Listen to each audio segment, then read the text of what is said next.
on, Bridgepoint? Thanks so much for joining us again for another week's devotional.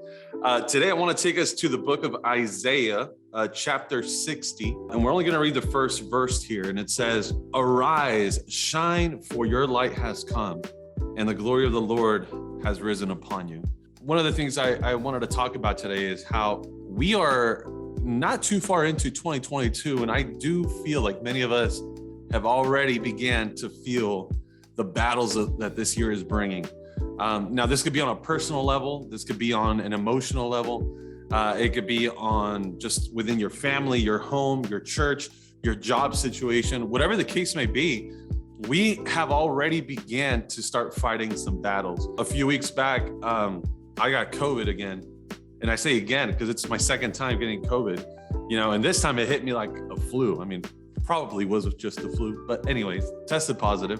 But even then, it was a battle that we were fighting at home. My wife and I, and then after we got better, our little 2-year-old also tested positive, and you could tell she was a little sick. But we were fighting battles like left and right. And Isaiah here is encouraging the people of God, saying, "Arise and shine." We sometimes feel beaten down by struggles, by pain, by pressures of this world and pressures of life. Isaiah is encouraging us to rise, like get up. Another verse in Proverbs 24:16 says, "The godly may trip 7 times, but they will get up again. But one disaster is enough to overthrow the wicked." This is crazy because think about this.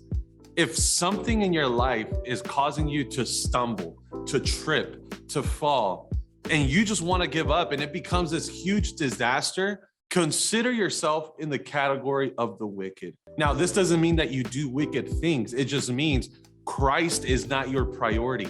God is not on his throne, on the throne of your life.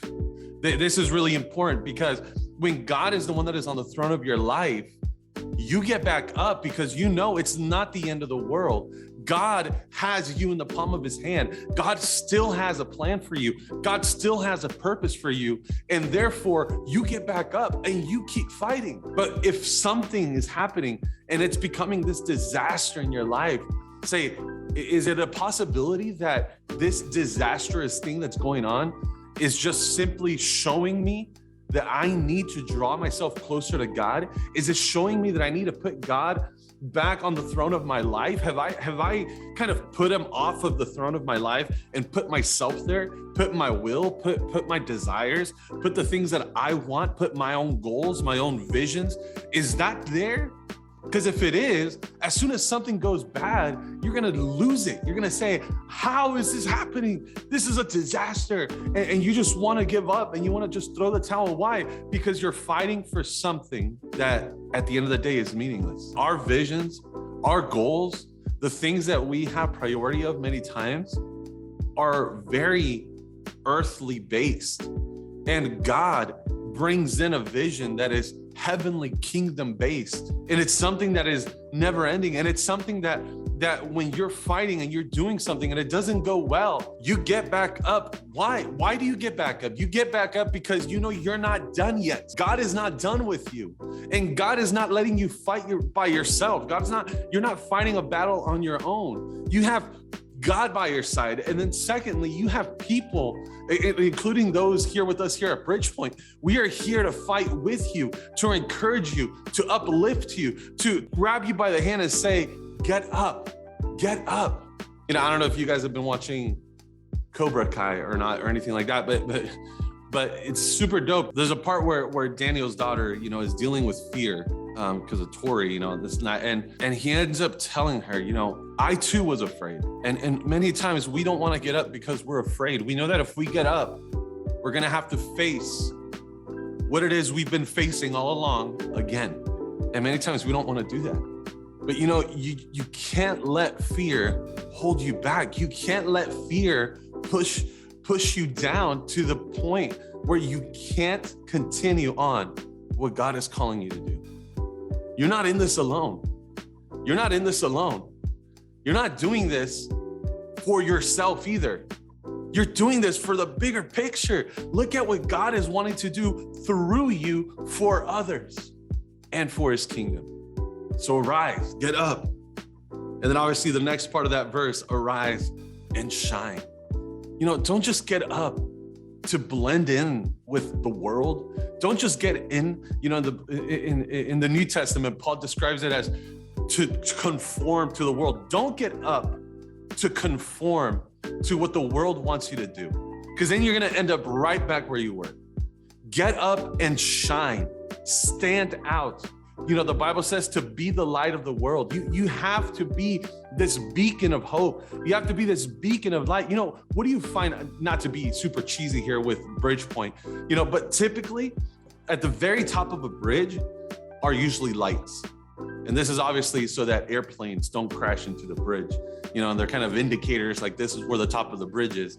But there are lights and you can see those, especially if they're going over water. Usually bridges have lights. Why? So that boats can also see where the bridge is. So aircrafts can see where the bridge is. I'm here to tell you, you need to be a light.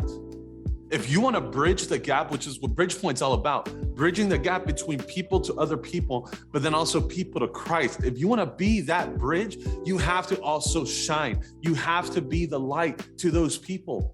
You have to say, hey, this is where you cross. Hey, right here, I know it's foggy. I know it's dark. I know it's dirty. I know there's a bunch of stuff in your life, but hey, there's a bridge here and you can come and encounter God. You can come and encounter his presence. You can come and encounter his forgiveness. Let people find Christ through the testimony of you rising and shining. The enemy just wants to push you down. The enemy just wants to destroy you. The enemy wants to steal, kill, and destroy. And let me tell you something, he's darn good at it. But hey, greater is he who is in us than he who is in the world. May the world see Christ through you, through your victories, through your testimonies. I'll finish with this. There's so many testimonies about victories and oh, I had a victory this and this and that. And I was talking to my mom and we were talking about how we declare to go from glory to glory and from victory to victory. But do you realize that in order to have a victory, you have to have a battle? So when you're saying, I want to go from victory to victory, you're saying, I'm going to continually be fighting battles, but I'll be winning. I will still come out victorious at the end of each battle. Don't run from the battle and don't dive into the floor and hide like an ostrich would in the dirt. Get up, fight, arise, shine. Why? Because their victory is a lot closer than you think. All right, Bridgepoint. Well, blessings. God bless. Be encouraged. Be the light. Be the bridge to those around you. And I'll see you again next time for another devotional. God bless.